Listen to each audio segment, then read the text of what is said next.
సదాశివమయం. ఇంట్లోకి దరిద్ర దేవతని ఆహ్వానించకుండా ఉండాలంటే ఇంట్లో ఈ వస్తువులు లేకుండా ఉండేటట్టు చూసుకోవడం ఎంతో మంచిది. ముఖ్యంగా ఇంట్లోని గోడ గడియారాలు, ఆ గోడ గడియారాలు ఎప్పుడు కూడా పనిచేయని గోడ గడియారాలని ఇంట్లో ఉంచుకోకూడదు.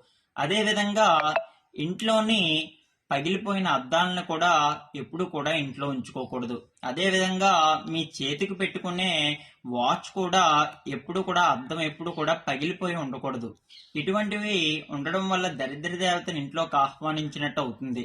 అదేవిధంగా ఇంట్లో దేవుడి మందిరంలోని పగిలిపోయిన ఫోటోలు, అదేవిధంగా పాతబడిపోయిన దేవుడి ఫోటోలు, అదేవిధంగా చిరిగిపోయిన ఫోటోలు కూడా మన ఇంట్లోని ఎప్పుడు కూడా ఉండకూడదు. అటువంటి ఫోటోలు కానీ ఏవైనా ఉంటే వాటిని ఏదైనా దేవాలయంలో చెట్టు మొదటికి తీసుకువెళ్లి ఆ చెట్టు వద్ద వదిలివేసి రావడం వల్ల ఎంతో మంచిది.